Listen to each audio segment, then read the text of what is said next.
Now the Prime Minister will be speaking in English. Welcome to the Foreign Press. First of all, I just want to say I'm alive, and you're all witnesses. And now that I dispatched this piece of fake news, I want to give you an update on Operation Roaring Lion. Under President Trump's visionary leadership, America and Israel are acting together in Iran with great determination and unprecedented strength. Operation Rising Lion is designed to remove the existential threats posed by the Ayatollah regime, the regime that has waged war against America and Israel and the people of Iran for 47 years. It chants death to America, death to Israel, and it delivers death to its own people. Our goals are three. One, removing the nuclear threat. Second, removing the ballistic missile threat. And removing... Ndị ba ya sị eme ngwa ngwa eme arụ ọdachi dịka okwu Igbo chi wee kwu. Good morning, good afternoon, and good evening, depending on where you are hearing me from. This is the voice of Okute Daily Talk. Information does drop. If you are watching closely, you will find out that there have been a trending headline all this while. I think since 13th day in the month of March. Yes, it's 13th day in the month of this March 2026.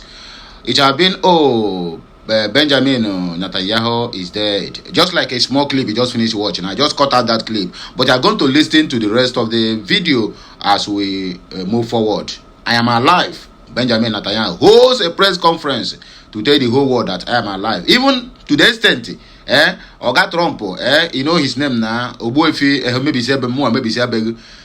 O send their delegate, I Israel, confirm whether one Madia or the Kwando Komuna. One Madia, I have Bukano, Obuefi, Akonye Wetaro, Chuku Wike, Benjamin Netanyahu. He don't come out now, can't tell the whole world, say nothing that happened. Say Iran no go feel by him. Say Iran no go feel by him. It is never happened. Even in the days of the Bible, there's nothing concerned say Palestinian defeat Israel. No, it is never happened. Israel will always fight war and they will always come out victorious. So that is how that is the way it has been programmed. So there's no two ways about it. So please, I would like you to listen to this now. I will not give you the full video of it because of copyright issues. You know, I just cut out that little clip to present at the earlier run of this video so that you can as well understand or know what you are going to watch. You are going to listen to a very, very important press conference from Benjamin Netanyahu, where he is telling the whole world and also the infidels that they call Iran that, oh, he have there, they have bad him. He said, on a day too small, so I'm not going to do him anything. So, I beg, let us continue to listen to him. The video is a 35 minutes video. So, I will cut the video into two. But before I do that, I want to take the consent of you guys.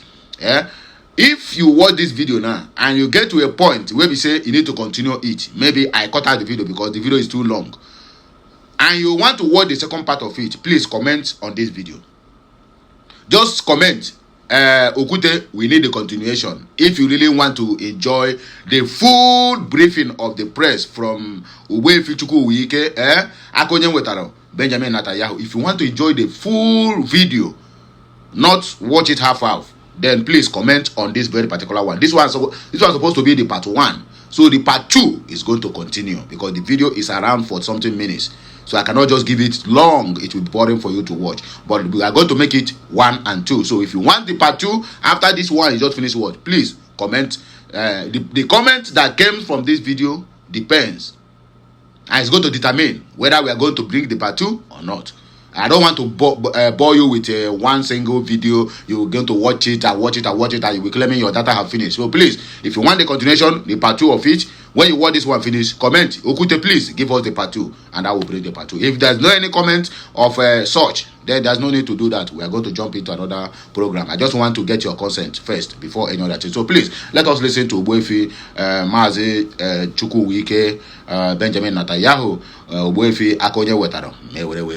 Oh yeah, let's go there, please. Like, share, comment, and subscribe. Please follow us on all our social media handles. And my God must surely follow you to solve all your problems. So let's go there. Happy Saturday and happy weekend. It shall be well with all of us.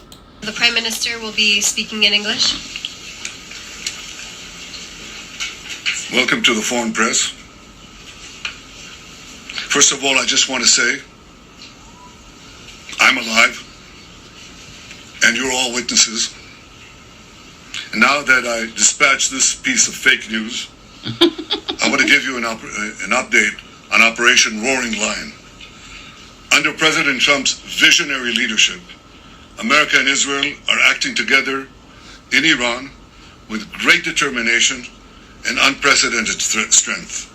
Operation Rising Lion is designed to remove the existential threats posed by the Ayatollah regime, the regime that has waged war against America and Israel and the people of Iran for 47 years. It chants death to America, death to Israel, and it delivers death to its own people. Our goals are three. One, removing the nuclear threat. Second, removing the ballistic missile threat, and removing both of these threats before they're buried deep underground and become immune from aerial attack. And third, this means creating the conditions for the Iranian people to grasp their freedom, to control their destiny. Yeah. Today, the Ayatollah regime is not only attacking America, not only attacking Israel, not only attacking the Iranian people, it is attacking the entire Middle East and beyond. They've attacked civilians and American assets in Iraq, Kuwait, Saudi Arabia, Bahrain, Qatar, UAE, Oman, and they've even attacked through their proxies Cyprus in Europe. Yeah. We've warned for decades that their ballistic missile program would be used to attack these targets far and wide, and if they're not stopped, that's just the beginning. The death cult in Iran is trying to blackmail the world by closing a key international maritime route, the Straits of Hormuz. It won't work. Israel is helping in its own way, and intel and other means, the American effort to open the Straits of Hormuz, rather. But I want to ask you to imagine how the Ayatollah regime would be able to blackmail the entire world if they had ballistic missiles with nuclear warheads. Nuclear warheads. Just imagine what they would do. Look at what they're doing now and imagine what they would do if they had ballistic missiles, international range ballistic missiles. International range. And nuclear tipped warheads. Just imagine what a great threat that would be. So today Israel and the United States are protecting America, Israel, the entire Middle East, but I venture to say the entire world. Despite the fake news that is unfortunately being spread since the start of the war 20 days ago, we are winning and Iran is being decimated. Yeah. Iran's missile and drone arsenal is being massively degraded. Of course. And will be destroyed.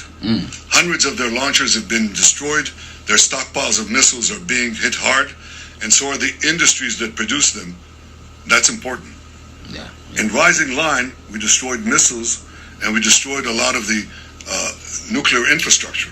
But what we're destroying now are the factories that produce the components to make these missiles and to make the nuclear weapons that they're trying to produce. We're wiping out their industrial base in a way that we didn't do before.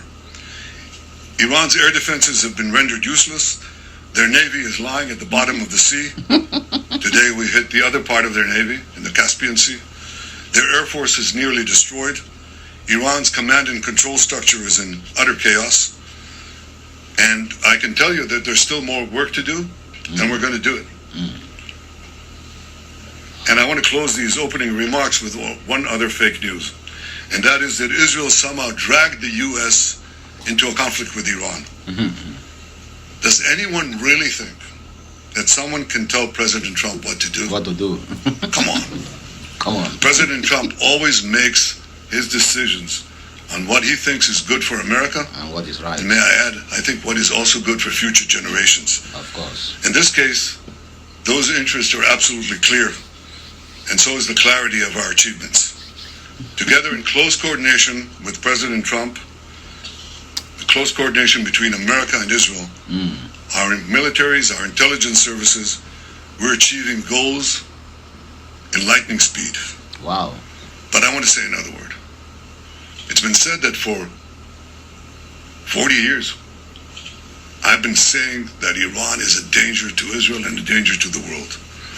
That is true. You know who else said that? Yeah. Okay. President Trump. 47 years ago, when the Iranian thugs took over the American embassy, he said how dangerous this regime is. And I here, and I watch, and I share, and I comment. Because if you want the continuation of the video, this is the part 1. As for the part 2, please, if you enjoy watching, or rather, if you enjoy hearing from Ugwefi Akonye Wetaro, Ewerewe Sonya, Maze Chukwuwike Netanyahu Benjamin. So if you enjoy the speech and you still want to hear more, please comment, give us the part 2, and I will gladly do so, please, to serve you better. That is all I'm doing. In his first term in office, he didn't need any convincing. He said the Iranian nuclear deal was the worst deal that he'd ever seen, and he walked out of it. Right before his second term, before he was reelected, I went to see him in Mar-a-Lago. The first thing he said to me was, "Baby, we've got to make sure that Iran doesn't have nuclear weapons." He said that to me. I didn't say it to him. He didn't need any convincing there either. Now, why did he say that? Because for more than 4 decades, this regime, as I said in the beginning of my remarks, is chanting death to Israel, death to America. But they say Israel is only the small Satan standing in their way. The great Satan is the United States of America.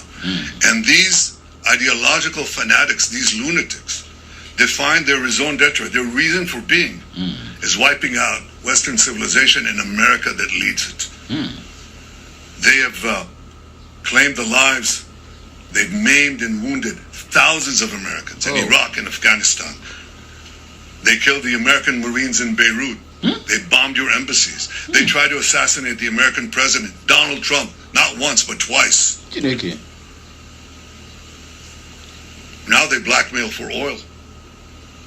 Just imagine what they would do, what they're capable of doing, if these lunatics had nuclear weapons and the means to deliver them to every American city and every European city and everywhere around the globe. This is a danger for the entire world. It's certainly a danger for Israel. It's certainly a danger for America. We see eye to eye on that. President Trump and I, Israel and America. But I think if people are honest, if leaders are honest, they would understand that we're not only fighting our fight, we're fighting their fight. I speak to dozens of world leaders. Dozens. They all know that. And privately, they all say that. They say that privately, but I say it publicly. The world owes a debt of deep indebtedness, to President Trump for leading this effort to safeguard our future. Thank Questions? you. We'll now take a few questions. The first question is from Zach Anders from Newsmax. Mr. Prime Minister, Zach Anders, Newsmax.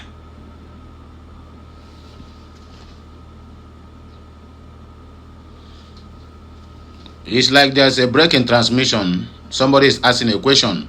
So I will also use the opportunity to be dropping lines before the transmission connect back. You can as well agree with me that what Benjamin is saying on this video or on this clip is very, very true. Because these guys have no regard for human lives. This Ayatollah regime, Khamenei or Ali Khamenei Ayatollah regime, have no regard for human rights. You can imagine what these lunatics, according to Benjamin, let me borrow his word. You can imagine what they would do with the vast resources in their Want a transitional leader that will have a transition. You don't want to replace one Ayatollah with another. You don't want to replace Hitler with Himmler.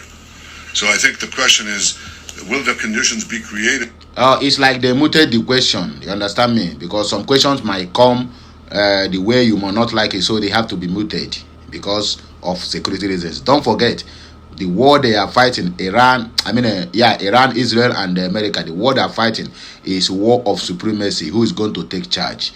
The old world order have been eliminated. Now, the new world order is what's about to take place, which is the board of peace.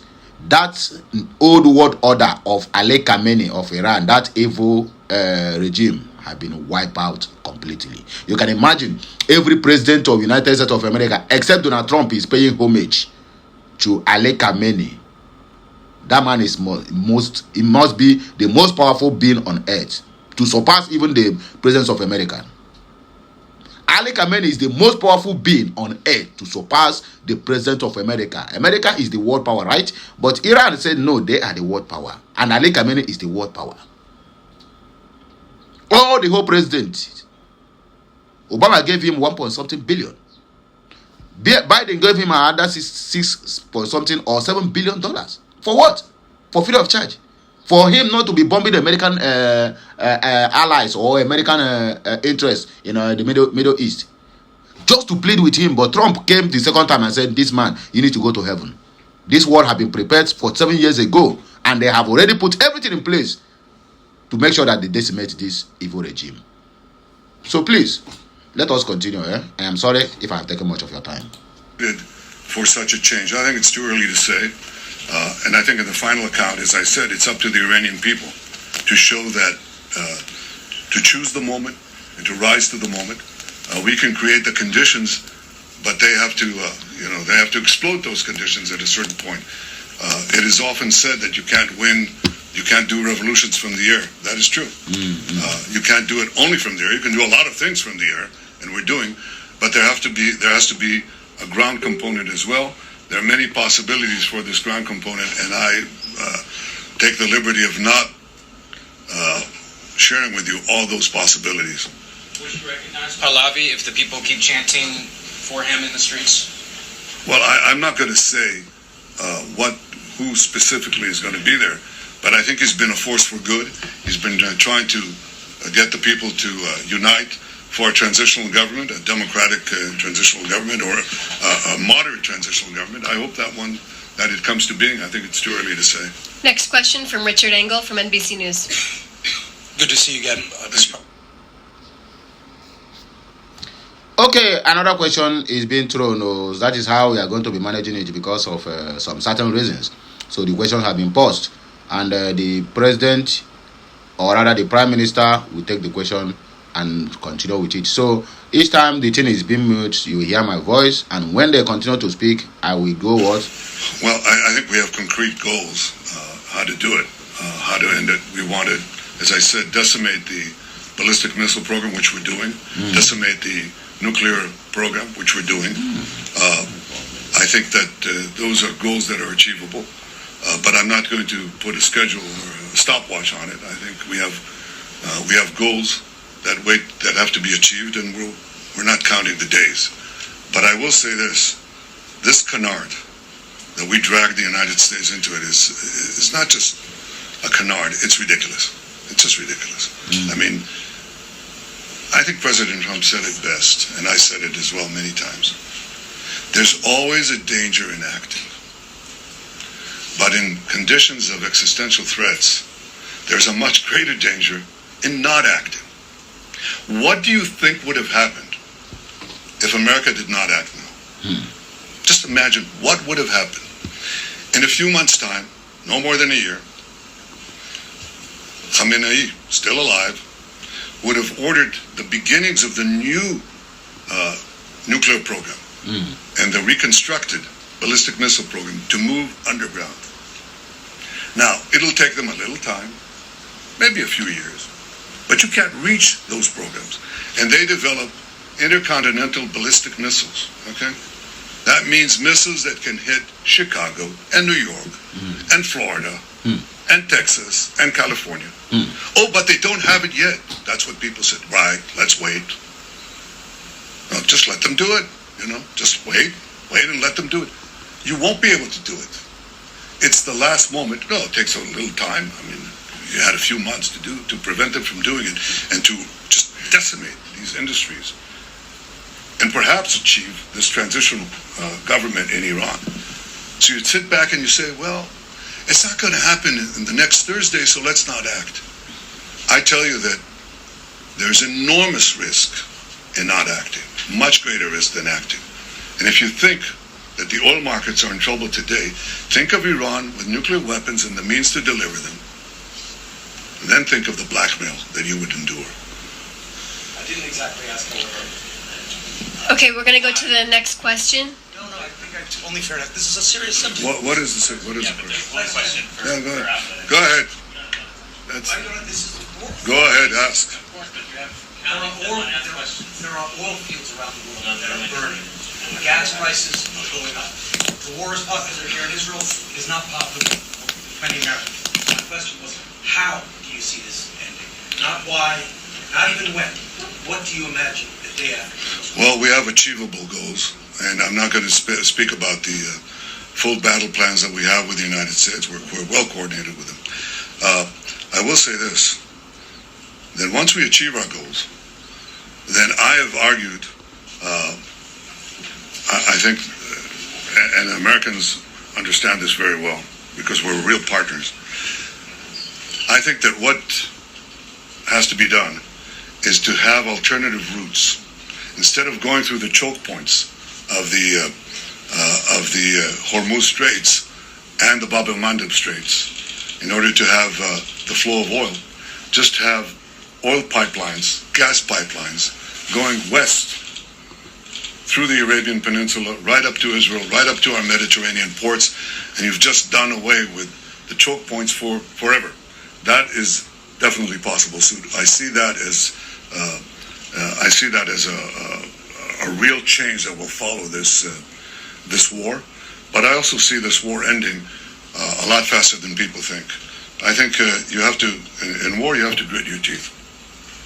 Churchill said that democracies suffer from the slumber of democracies, as he called it.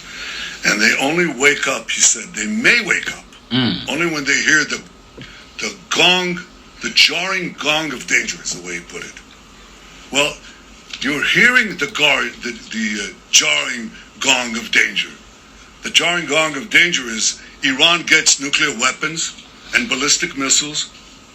That's not a jarring gong. That is an apocalypse. Don't let it happen. And the function of leaders is to stand and tell people the truth, even when things are uncomfortable. That's what you have to do. And you don't always see the danger in time. But leaders are tasked with the task of seeing danger in time and acting on it. And I hope that in time, people will see the wisdom and the courage of President Trump's decision and his leadership, and the fact that we're working together. America is not fighting for Israel. America is fighting with Israel for a common goal, to protect our future, to protect civilization against these barbarians. Next question, one question, Guy Azriel from I-24 News. Thank you, Prime Minister. Guy Azriel, I-24 News. President Trump said today he did not like the Israeli strike on the Iranian gas fields. My question to you, was the President aware of Israel striking that gas field? Did you approve it? And please, if you may, do you see any signs that the Iranian regime is collapsing? And what assurances do you give the Israeli public that if it does stand on its feet, we will not see another wave of a war with Iran in maybe 5 or 10 years? Well, I'll say two things. Fact number one, Israel acted alone against the Slawiya gas compound. Fact number two, President Trump asked us to hold off on future attacks, and we're holding out. What do we see? What happens if are there any signs that the Iranian regime is cracking? A lot of signs. A lot of signs. I wish I could divulge all of them, but I see that. But will I tell you, will I commit right now that it's going to collapse? I can tell you that we're working to create the conditions for it to collapse, but it may survive, it may not. If it survives, it'll be a lot weaker. There's no comparison. It'll be at its weakest point, shorn of industries that it built over decades, death industries, shorn of many other capabilities that they have, and equipped with the experience, with the knowledge that if they try it again, they'll be hit again even harder. I cannot tell you of the technological developments that we are engaged in to anticipate this and other possibilities. But Israel has shown that it can do wondrous things. And in partnership with our American allies, we can do amazing things. Amazing things. As Pete Hegseth, the Secretary of War, said, these are the two most amazing air forces in the world. It's the two most amazing intelligence services in the world. It has the capabilities to confront these barbarians and to outstrip them, both in innovation and, when necessary, in lethality. It's directed, it's targeted lethality. It's going against the killers and as much as possible to avoid civilian casualties. We have those capacities. We're building them for the future. That is what safeguards the future. You know, if people want to be naive, that they don't see the kind of world we're living in. In this world, it's not enough to be moral. It's not enough to be just. It's not enough to be right. You know? One of the greatest writers of the 20th century, someone that I admire a lot, was the historian Will Durant. Now, he wrote many volumes. I read most of them. He also wrote The Lessons of History, very brief, 100-page book, in which he said, well, history proves that, unfortunately and unhappily, Jesus Christ has no advantage over Genghis Khan. Because if you are strong enough, ruthless enough, powerful enough, evil will overcome good. Aggression will overcome moderation. So you have no choice. If you look at the world as it is today, you have to be blind not to see that the democracies led by the United States have to reassert their will to defend themselves and to oppose their enemies in time while there's still time, before the jarring gong of danger wakes them up and wakes them up too late. This is where we are now. So my people, now we will take a break here. Please, as I said earlier, comment so that the continuation of this press interview of Mazi Chukwuwike, Benjamin Netanyahu will continue. So have a nice day, and may the good God continue to bless us. Please like, share, comment, and subscribe. Follow us on all our social media handles, and it shall be well with all of us. The part 2 is loading. Only if you people commented you needed it, then I will go ahead to provide a part 2.